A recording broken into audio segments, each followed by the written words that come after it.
हमारे 3 पार्टनर्स हैं।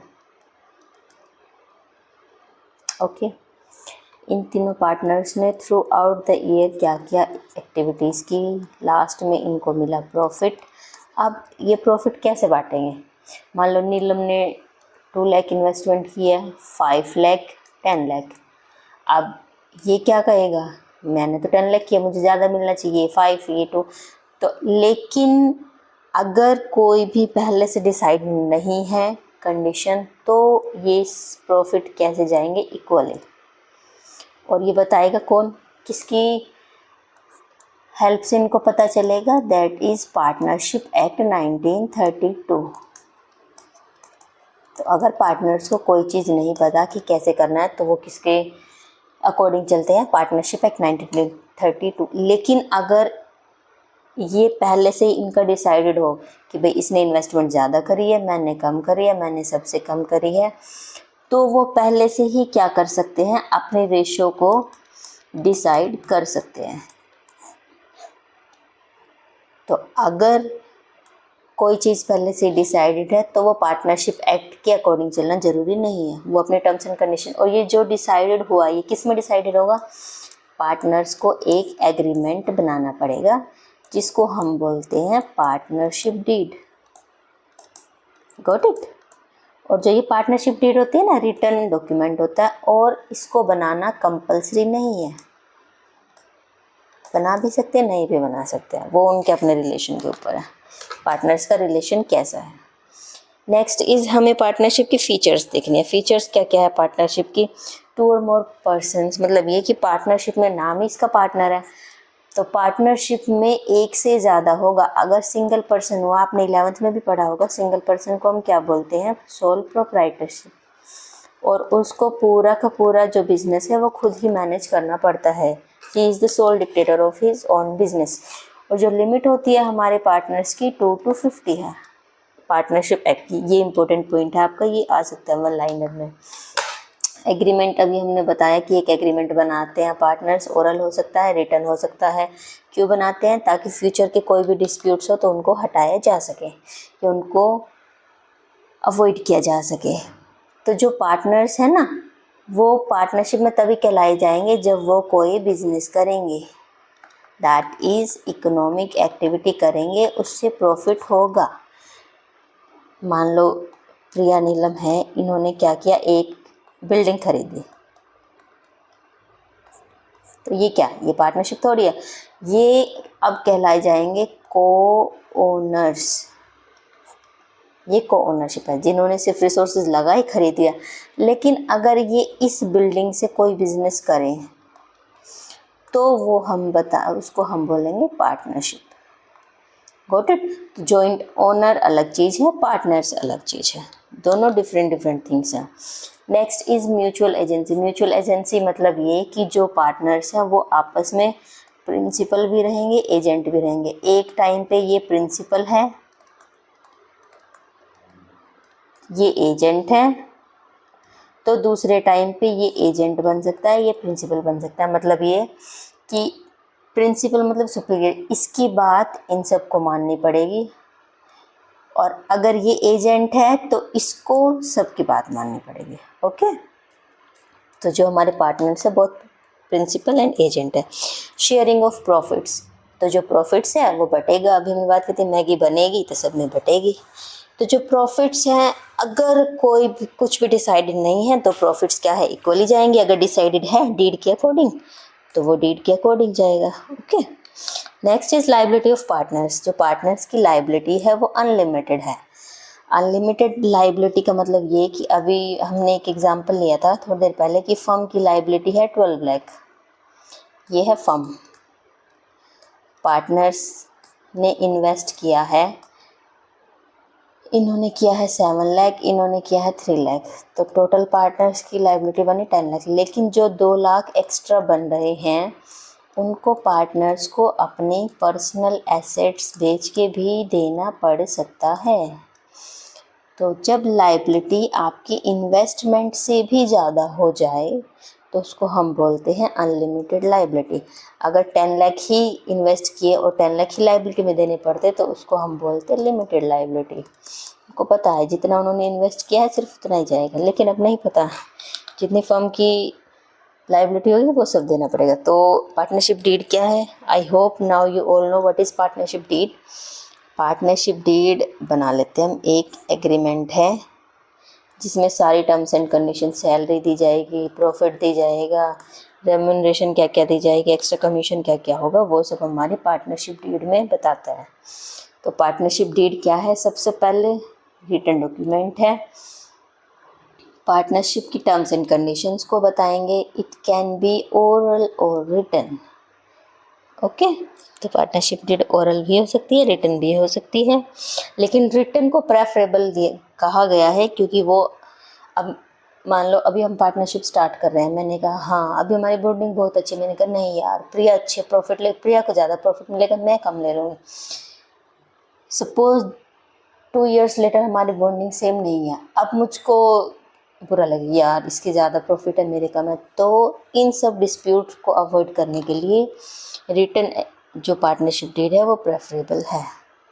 Partnership deed में हम क्या क्या लिखेंगे? एड्रेस ऑफ फर्म और सभी पार्टनर्स का, कैपिटल कितने कितने लगाई है, प्रॉफिट एंड लॉस किस रेशो में बटेगा, रेट ऑफ इंटरेस्ट कैसा दिया जाएगा, सैलरी कमीशन कैसे दी जाएगी।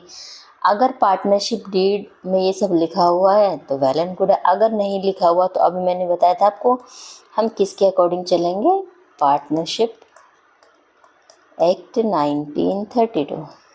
ओके, और अकाउंटिंग पीरियड क्या है, कब हमारी पार्टनरशिप स्टार्ट हुई है, रूल्स क्या क्या रहेंगे, मोड क्या क्या रहेगा। ऑडिटर का, ऑडिटर होता है अगर कोई ऑडिटर है तो जो हमारे डॉक्यूमेंट्स को ऑडिट करता है, अकाउंट्स को।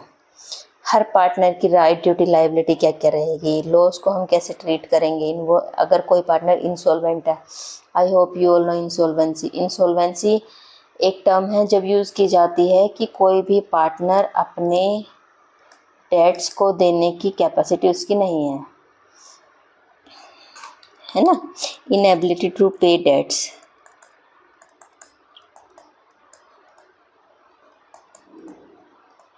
उसको हम क्या बोलते हैं, इंसॉल्वेंसी। तो अकाउंट्स को कैसे सेटल करते हैं, मेथड ऑफ सेटलमेंट, रूल क्या रहेगा एडमिशन रिटायरमेंट के टाइम, क्लोजेस हम कोई भी अल्टर कर सकते हैं, लेकिन जब करेंगे जब सभी पार्टनर सहमत हो।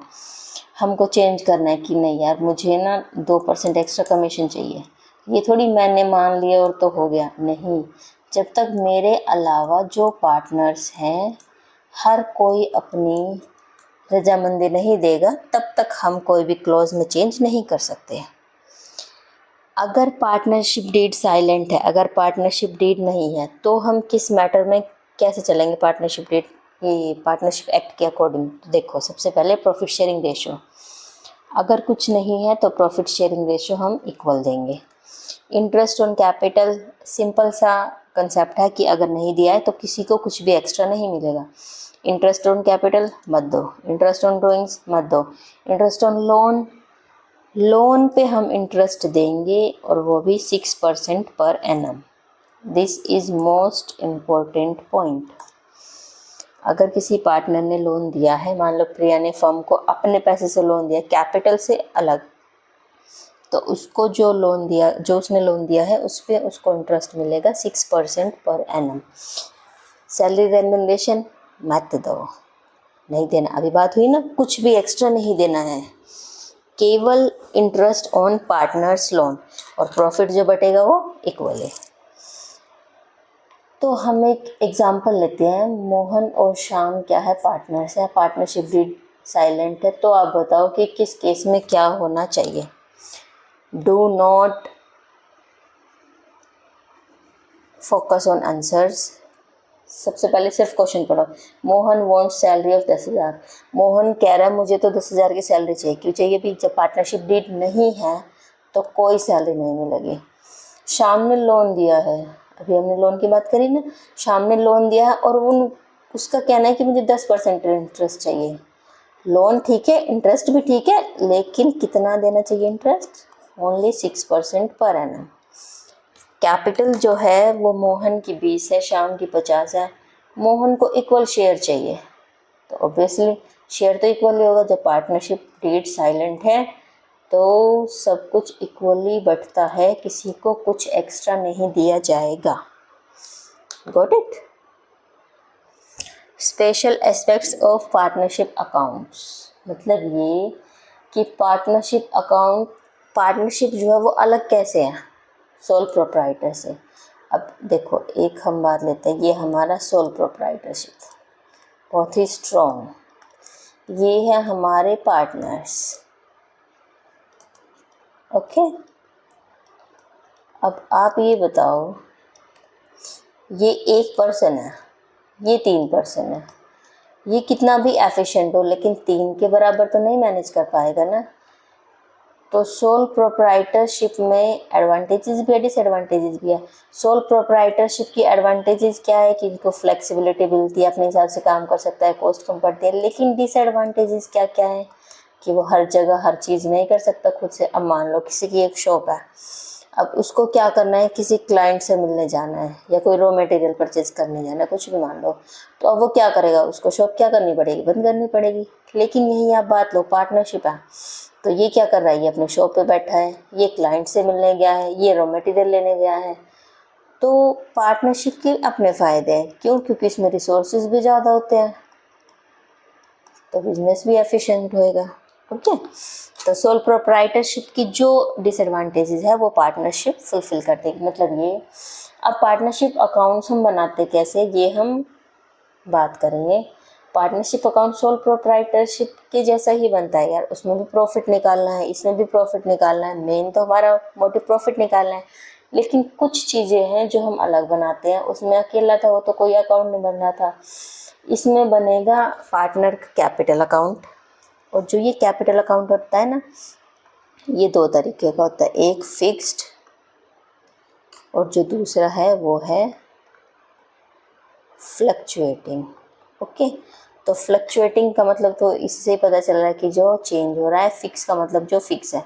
तो मतलब ये कि अगर हम केवल कैपिटल ले रहे हैं, जिसमें हम सिर्फ ये बताएंगे कि भाई इसने इतने कैपिटल लगाई, इसने इतने कैपिटल लगाई, तो वो तो है फिक्स, जो through out the year same रहेगा, बस जब वो कैपिटल इन्वेस्ट करेंगे या विड्रॉ करेंगे तभी वो चेंज होगा। लेकिन फ्लक्चुएटिंग में ना अमाउंट चेंज होता रहेगा। कैसे चेंज होगा, अब मान लो हम 2 एग्जांपल लेते हैं, ये कैपिटल वाला है कैपिटल अकाउंट, तो इसमें एक में तो कैपिटल होगा, लेकिन पार्टनर्स को ना इंटरेस्ट भी मिलता है, सैलरी भी मिलती है, प्रॉफिट भी मिलता है, तो अगर वो सब करेंगे तो ये चेंज हो जाएगा। तो इसीलिए जो हमारा फर्स्ट वाला है that is fixed capital method, इसमें 2 अकाउंट बनते हैं, एक तो हमारा कैपिटल अकाउंट और एक है करंट अकाउंट, ठीक है। और जो सेकंड वाला मेथड है फ्लक्चुएटिंग में हमारा एक ही बनता है।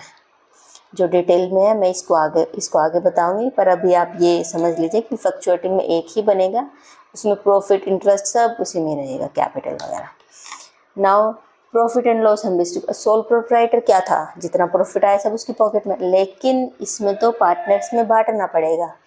अगर हम कोई रॉन्ग अप्रोप्रिएशन कर देते हैं प्रॉफिट का, हमने गलत बांट दिया, अब हमारा कोई कुछ और चेंज हुआ, तो हम क्या करेंगे, उसको रेक्टिफाई करने के लिए profit and loss adjustment account बनाएंगे। ओके, और उसको हम डायरेक्टली कैपिटल अकाउंट्स में क्या कर देंगे, एडजस्ट कर देंगे। अगर पार्टनरशिप अकाउंट रिकन्स्टिट्यूट होते हैं, मान लो कोई पार्टनर आ रहा है जा रहा है, किसी पार्टनर की डेथ हो गई है, तो पार्टनरशिप दोबारा रिकन्स्टिट्यूट हो गई, तो अकाउंट्स को भी दोबारा बनाना पड़ेगा नई तरीके से। और लास्ट हमारी है डिसोल्यूशन ऑफ पार्टनरशिप। अगर हम पार्टनरशिप को ख़त्म ही